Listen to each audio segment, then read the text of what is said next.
deaths are planned.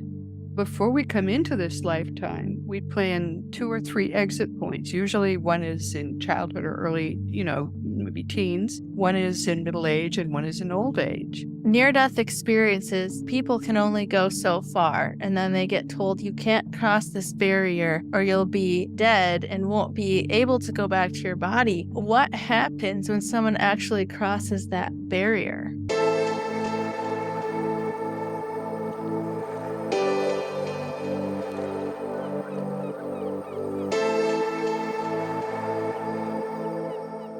I am here today with Roberta Grimes. Roberta Grimes had 2 extraordinary experiences of the light in childhood, and then she went on to spend decades studying nearly 200 years of abundant and consistent afterlife evidence. The most significant, actually, afterlife evidence we've ever received came through deep trance mediums in the late 19th, early 20th century. So it's more than 100 years ago now. Amazing.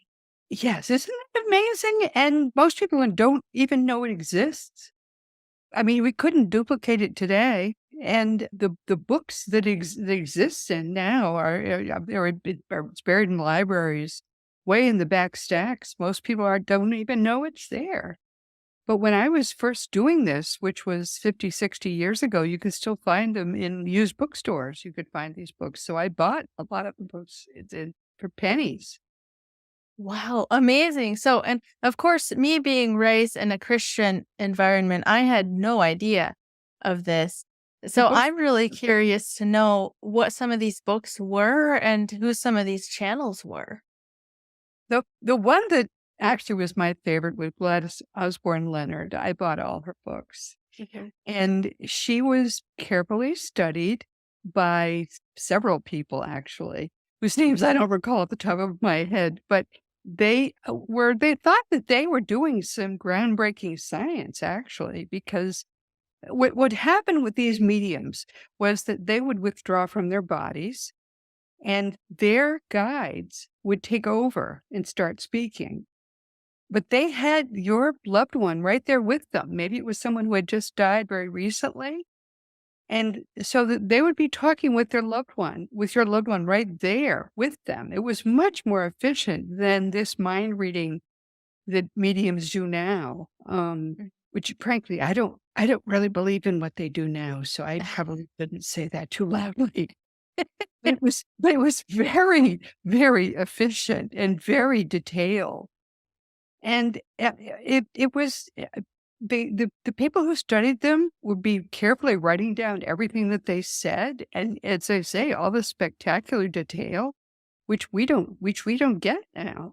There's no way to get it because these mediums had night after night after night sitting in the dark, which we don't get now without radios. They came along, they developed their talents before radio existed, never mind television. And they also developed their abilities during seances that would be held night after night after night. They would do table tipping. There are people who spend the time trying to do this now. And I know of mediums that have developed their talents in the 20th and the 21st centuries, but still nothing like what was done then.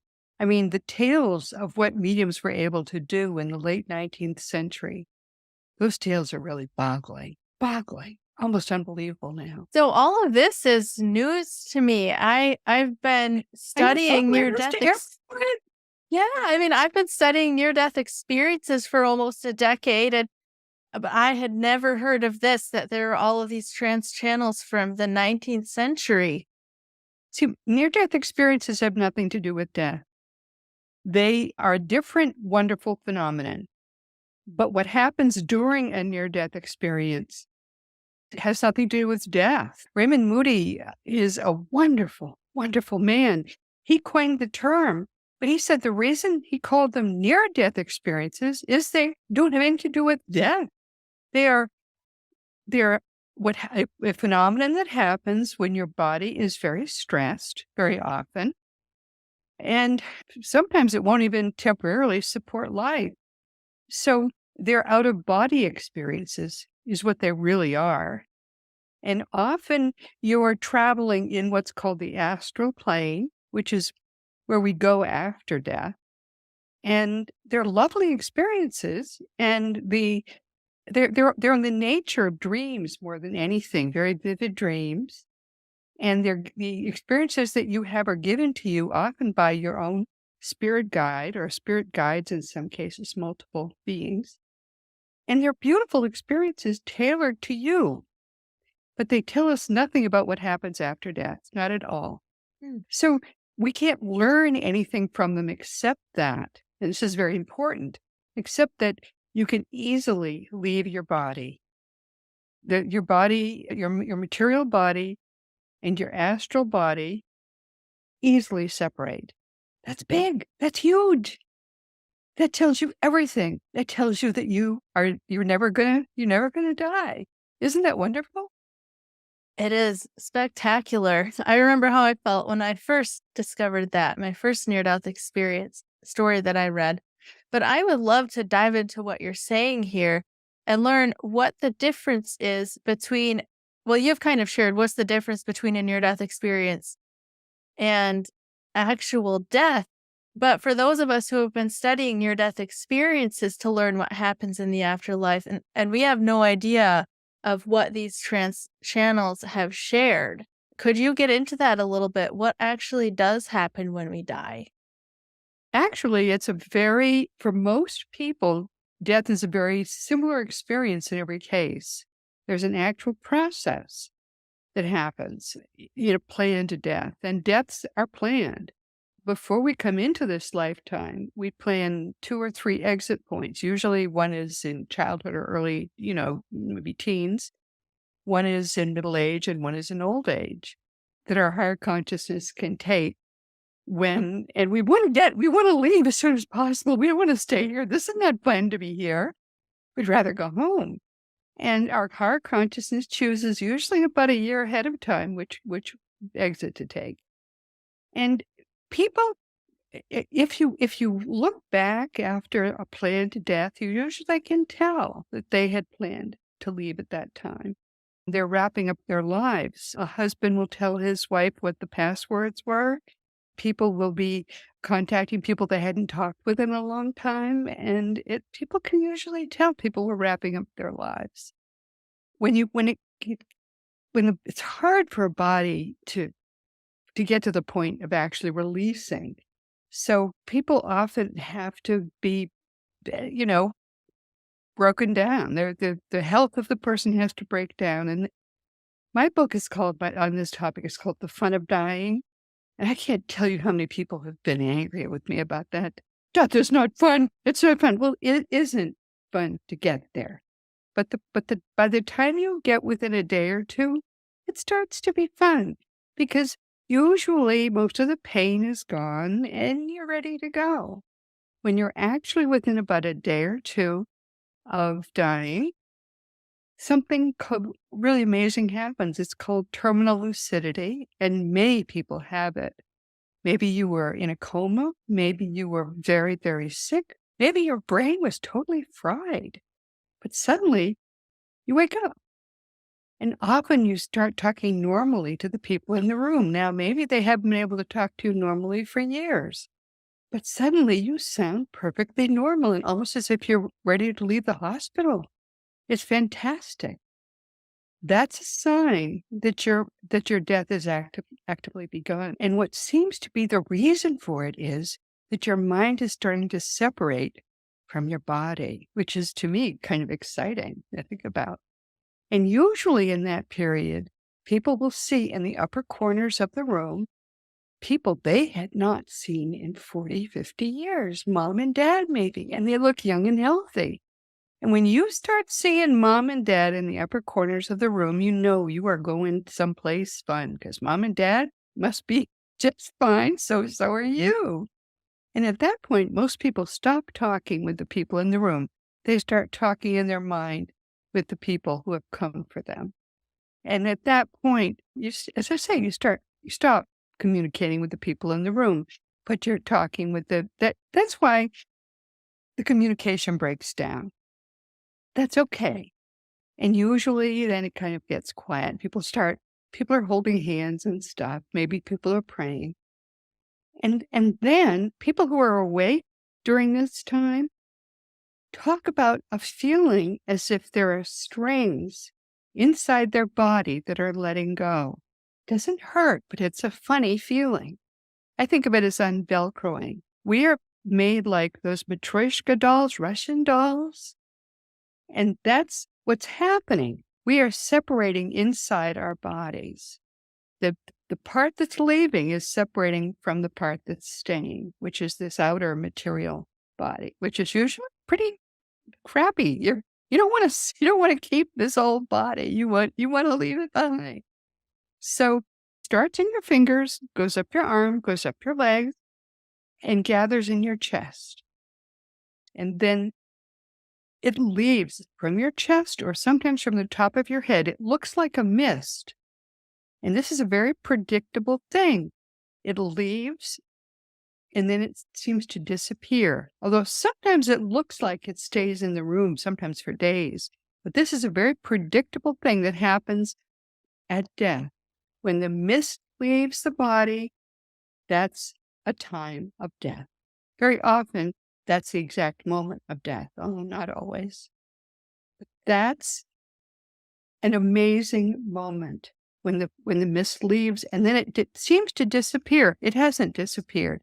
What happens is its vibration rises very fast because once you're out of your body, which is a very low vibration.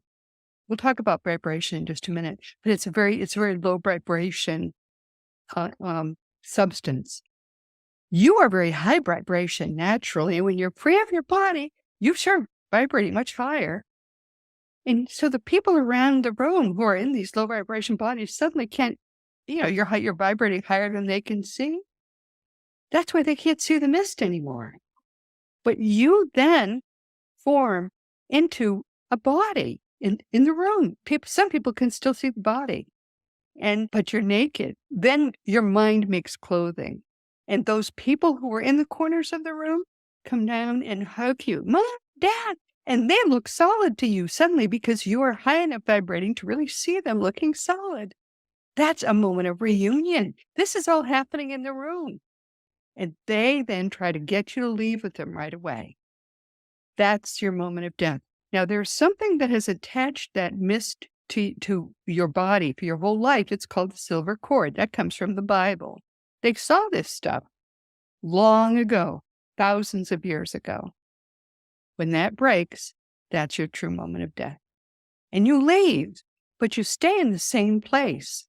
All that happens is you're vibrating higher and in the same place when the fog clears, you're in a whole new reality, right in the same place. That's death. Amazing. And then what happens to the spirit, or what word do you put on that? That's your spirit. That your spirit is what that mist was. Okay. So what happens to the spirit after they leave the body and raise their vibration? There's a whole new, young, beautiful person that you are by the time you arrive in the astral world, which is eternal life, which is what you then are.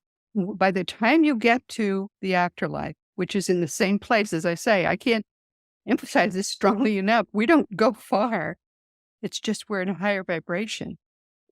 That you're a beautiful new body, a beautiful new astral body. You look the way you looked when you were about 30 years old. It's just that simple, that easy, that beautiful, and it's right in the same place. People who look back at the room where they died say that it just got vague and vapory and then it disappeared. We think this is solid, but it's not at all solid. That's the really weird thing. In fact, if you Google, how solid this is reality, you find out that it's 99.99, put 7 nines after that dot, empty space. Right. That's a reality. That's the way it is. And why is it that way? Because that's what atoms are made up of. They're 99.9999999% empty space atoms are. Mhm. You can't put your hand through your desk because your hand is also 99% empty space. So after the spirit leaves the body, and I've heard you speak before about there's a difference between the astral plane and the afterlife. So does the spirit spend any time in the astral plane? The spirit there's a tiny part of the astral plane, which is the afterlife. It Okay. arrives in the after. It's sort of like think of a foyer. When you go to someone's house, there's a foyer. Most of the house is not the foyer, but there's a sort of a you open the front door, there's a lovely foyer, which has stairs going up from it and so on. That foyer is the afterlife. And percentage-wise, it's not very much of a part of the astral plane, but it's where we enter the afterlife. It's beautiful, and it has all of the levels of the afterlife that the foyer has, what am I saying? It has all of the levels of that the astral plane has. It's relatively gigantic, but the astral plane, every level of the astral plane is the same, is like as large as the entire universe. So the afterlife is a relatively small part of that, but it's still at least as large as our solar system, relatively, if you sort of think of it that way. So it's still huge, but it's not as large as the entire universe. Okay. So you mentioned levels in the astral plane. What are the levels in the astral plane? Consciousness is really all that exists. It's at its lowest vibration that we're aware of. It's what Jesus called the outer darkness, where there'll be wailing and gnashing of teeth. At its very highest vibration that we're aware of, it's God.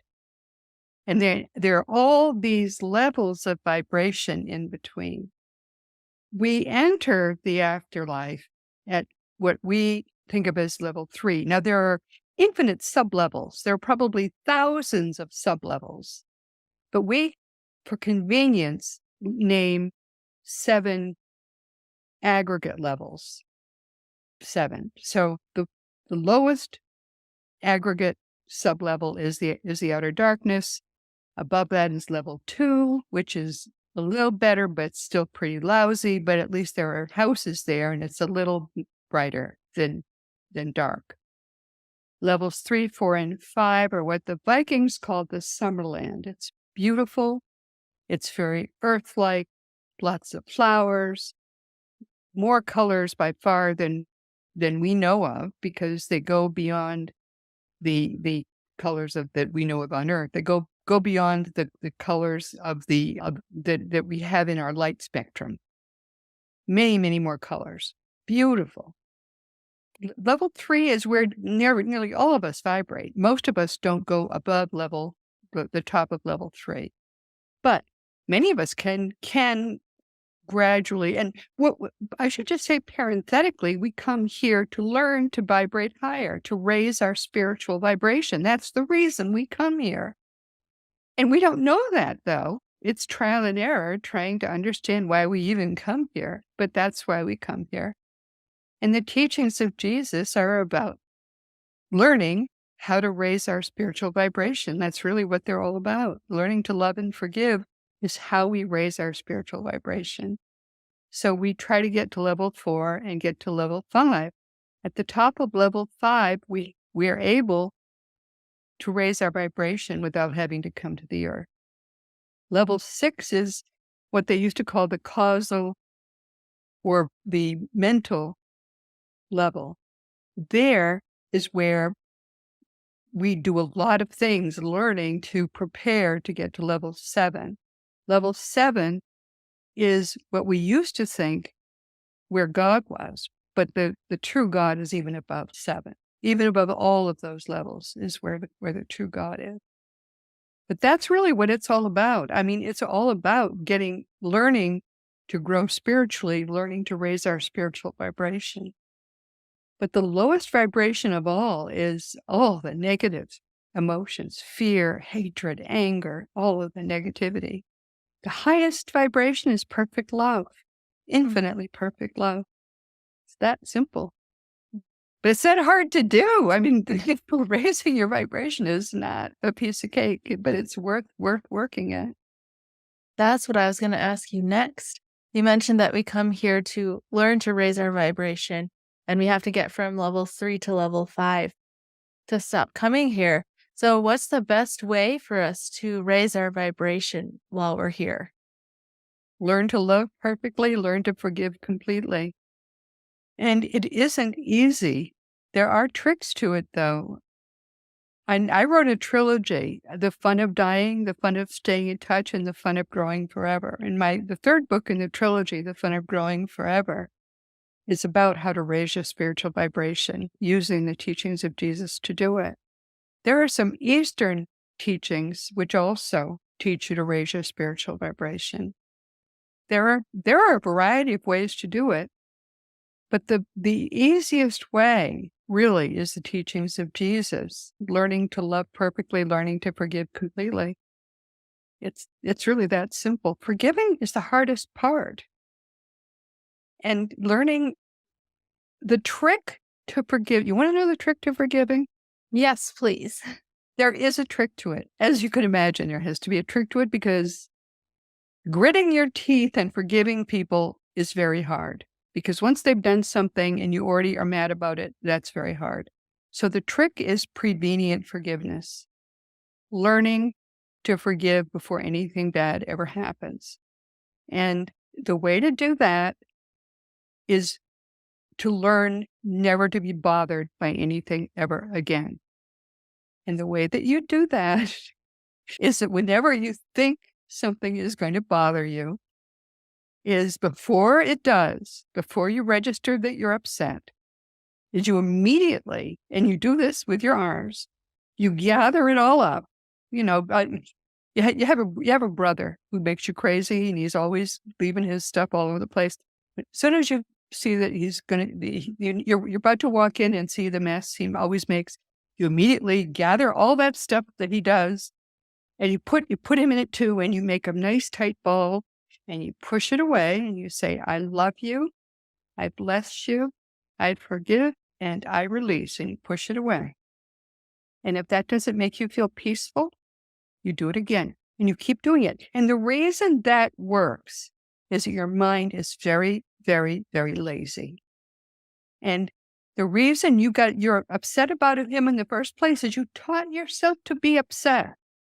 And so what you're doing when you use forgiveness balls is you're reteaching your mind not to be bothered. This works so well, you would not believe it.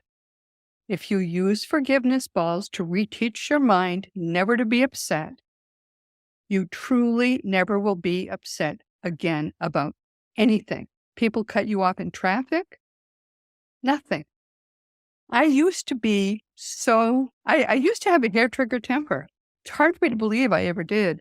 But I learned this, actually, I learned it from my spirit guide about, I don't know, 12, 13 years ago. And it got to the point where I was just eager for somebody to push my buttons enough that I would get upset. Nobody can. I haven't been upset about anything in almost 15 years. Nothing. It works beautifully. I really urge you to teach yourself that. That's part of what's in The Fun of Growing Forever. Because once you master forgiveness, love is a piece of cake. It's very easy to love everybody, including your brother who leaves everything all over the living room. I'm serious. It's amazing how easily this all works. Thank you for sharing that. That is such valuable information. It all I could say is it does work. Once I figured out why it works, because our minds are so lazy, they don't want to be bothered by getting upset. They're glad you taught them, that they don't have to care about anything. You forgive politicians, you forgive the opposing political party. I don't have a political party now. It doesn't, nothing that bothers me, nothing. Which is, it's so freeing. You wouldn't believe how freeing all of that is. Mm. You don't play anybody's stupid games anymore.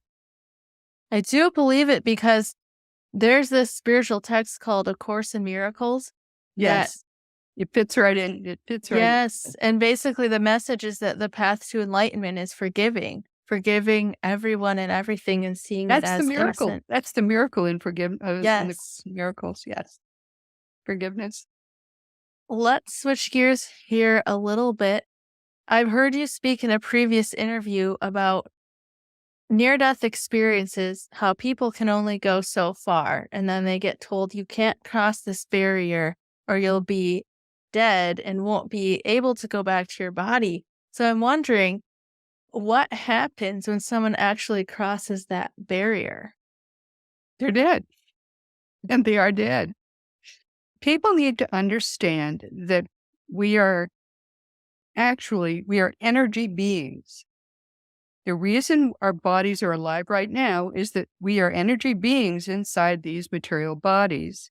And what keeps the material body alive is what's called the silver cord, which is an energy cord, which keeps these material bodies alive.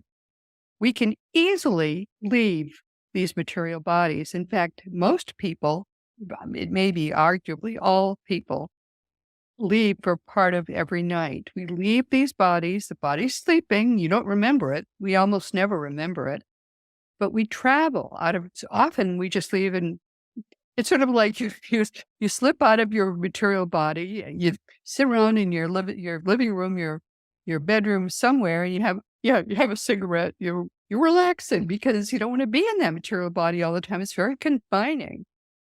Or you might travel the universe. That is a very stretchy silver cord. It can go to the end of the universe without a problem. But when you break it, it does not reattach. You cannot get back into your material body.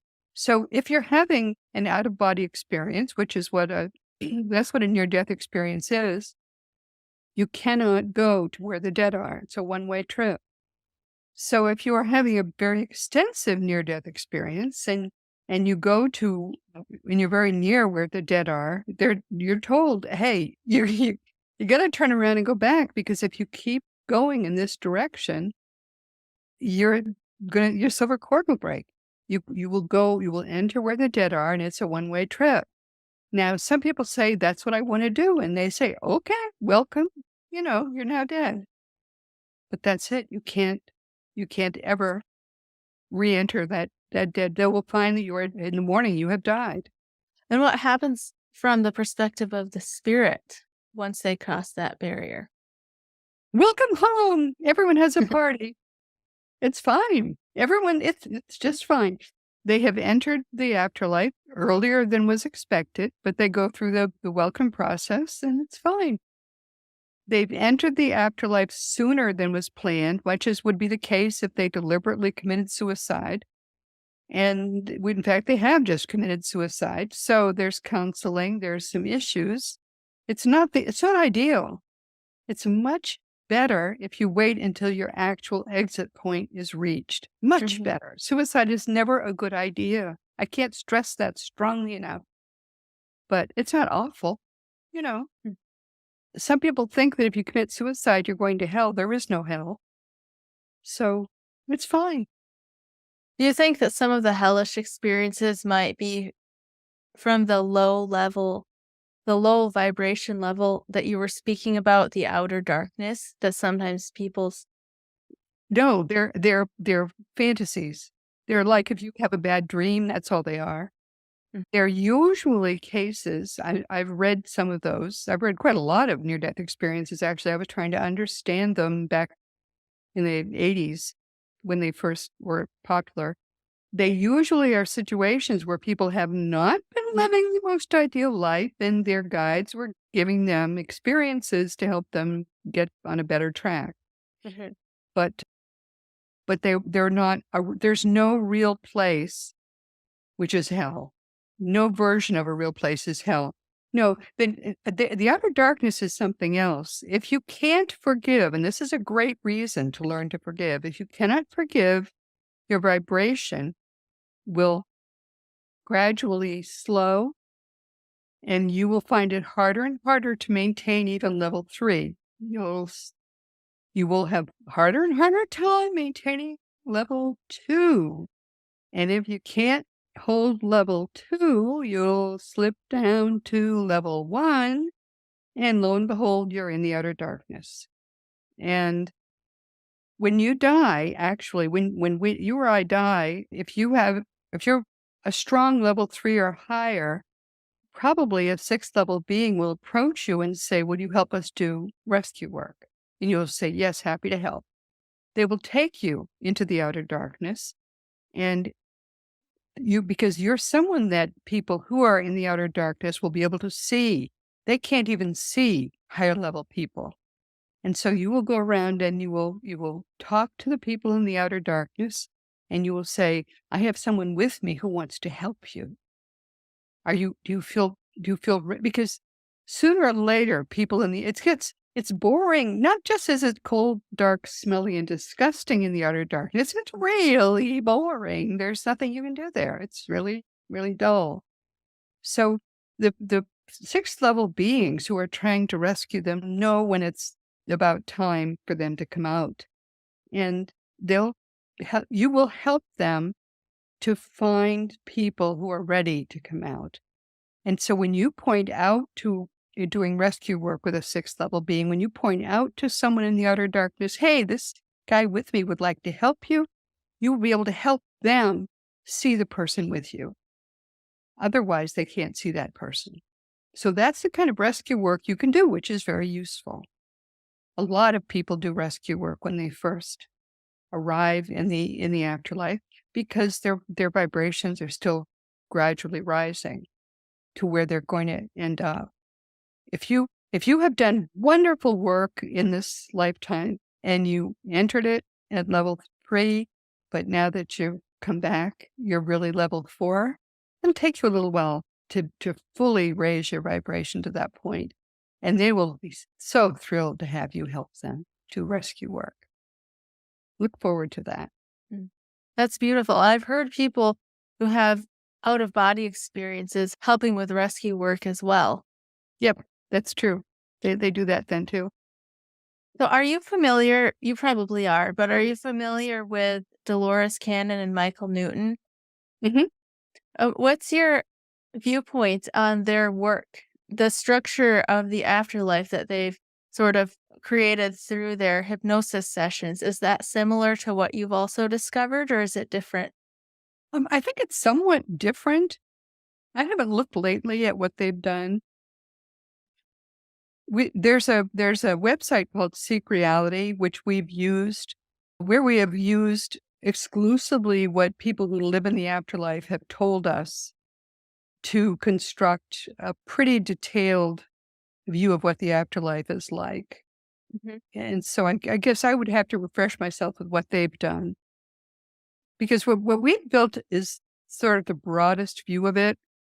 As I say, it has to be the people who actually live there have the broadest view of what it's like. The afterlife is extremely varied, for one thing. I mean, there are so many things you can do when you're there. It's sort of like if you wanted to give someone a view of what the world was like, and you only really had been to the United States, you're not going to give them a very detailed view of what the world is like, are you? I mean, you have never been to China, you've never been to India or Africa. I Mhm. mean, there are so many things about the world you don't know. So it's important, I think, to have a view of the whole world. And we've tried to give people as much as possible a view of the whole of the afterlife and all the things people do in the afterlife, which is quite dramatic. There are so many things you can possibly do. Hmm. That's But fascinating. but no, they are trying, I think, to do a good job to give people as much as they know. Yeah. Are you able to share what maybe a few of the things are that people can do in the afterlife? Oh my goodness, do you have a month? Well, for one thing, when people first get there, it's playtime and they do a lot of playing. There are a whole lot of little vehicles people scoot around in, 1 and 2-person vehicles, little helicopters, little airplanes, little boats, little cars that are powered by mind. which is to me hysterical. It's as if they're, they're like kids again and they're playing in all these little vehicles. They go to open the air, those the sort of coliseums, all those open air coliseums. Yeah. Well, there are open air coliseums where the greatest names that you can think of perform. There are orchestras that perform in them, but then there also are early and late Elvis in Las Vegas. All kinds of Elvis performs in every one of his many outings. John Lennon performs, Sinatra performs, they all perform. And when all of these different people perform, the music, not only do you hear much better there than you ever have heard here, because do you know how we hear here? There's a hammer, anvil, and stirrup, and it all is inside your head. We just hear with our minds, and our minds hear so much better. And our sight is so much better. It's 360 degrees, so we can see behind us as well. So when people perform, and all the colors are so much better, and there are so many more colors. And everybody, no matter, there could be 10,000 people there, and everybody gets to sit in the middle of the first row. I mean, it's like boggling how much better everything is there. And if you want to see any particular version of any kind of performance, you just put out the word in your mind and they'll say, yes, now it's performing. And immediately you go there, wherever it is in the universe. You can be there immediately. Travel is instantaneous. What else? There's night never falls. Unless you decide to want night, you can have night, but nobody wants it because who cares about night at this point? You never have to sleep. What else? It goes on and on. There are oceans. If you want oceans, there are. If you're at a certain level of development, you can have whatever kind of house you want, and there's so much. You think it would be crowded. I mean, how many trillions of people have ever lived on Earth? But instead, there's so much space. And as I say, you can sort of draw whatever kind of house you want, and then you sort of call in your mind for people to come and they design it. They help you design it first so it won't fall down. And then they build it by mind. It's all just so amazing. You can travel to the ends of the universe. You can travel to all kinds of weird planets where they have all kinds of weird civilizations, but you go to their afterlife and you get to see them building all their civilizations from scratch. You get to hear the greatest philosophers and you get to sit at their feet and actually meet them. You get to meet Jesus and you get to hear him talk, and the one thing you don't get to do is hear God talk. God is not a person. What else? Golly, I'm trying to think of all the things. It's just so amazing. There are gigantic libraries where you go to, and if you want to, we do live multiple lifetimes. If you want to relive any of your lifetimes, you go to these gigantic museums and just call up a life review of each of any of your lifetimes, and you get to relive those lifetimes. It goes on and on. All these things you get to do. And there's no time there, so it doesn't seem as if time has passed when you're doing all of these things. So it's just like more fun.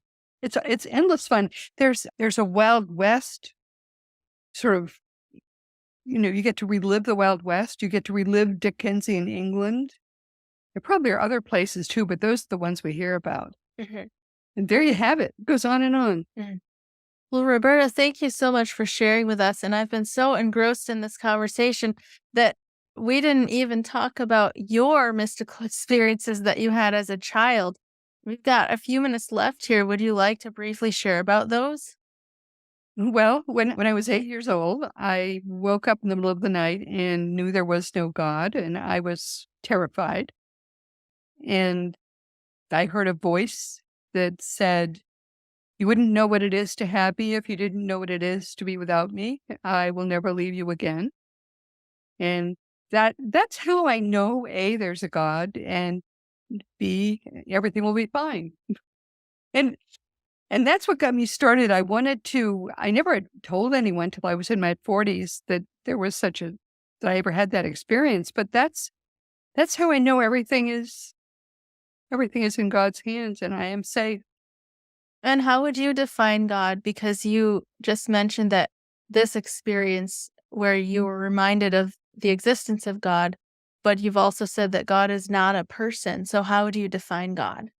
God is the highest vibration. Actually, God is all there is. God is all there is, and we are all part of God. And God is infinite love and infinite power, and we are all God. We are all safe in God's everlasting arms.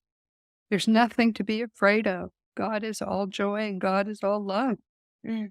I have one final question for you, and it's the question that I get the most often from my viewers, which is, why do we have to go through the level of suffering that we do here? How would you understand or know or love or even be aware of what joy is if you didn't understand what the reverse is? How would you understand what white is if you never saw black? I mean, this is all not real. None of this is real. But you don't understand that until you have allowed yourself to experience what's not real. So go for it. Let yourself feel the pain and then the pain will go away. And it never comes back. Never. Roberta, would you like to share with the viewers where they can find you? My website is robertagrimes.com. seekreality.com will teach you everything you need to know to never be afraid again.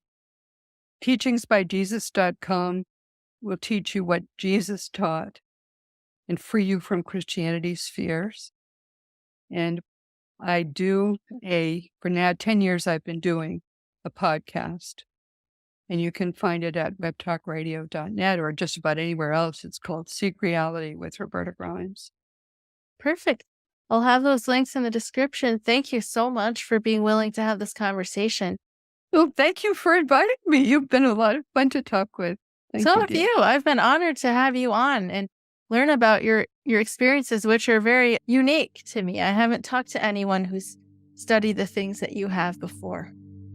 Well, anytime I can help, just I'm here. Thank you for watching the Love Covered Life podcast. Don't forget to subscribe and comment with your thoughts and opinions, and check the description box for the links to my free community where I share lots of resources, my Pay What You Can community where we do classes and challenges together, my TikTok, Instagram, my Clips channel, and lovecoveredlife.com where I share my paintings. Thank you so much for your support.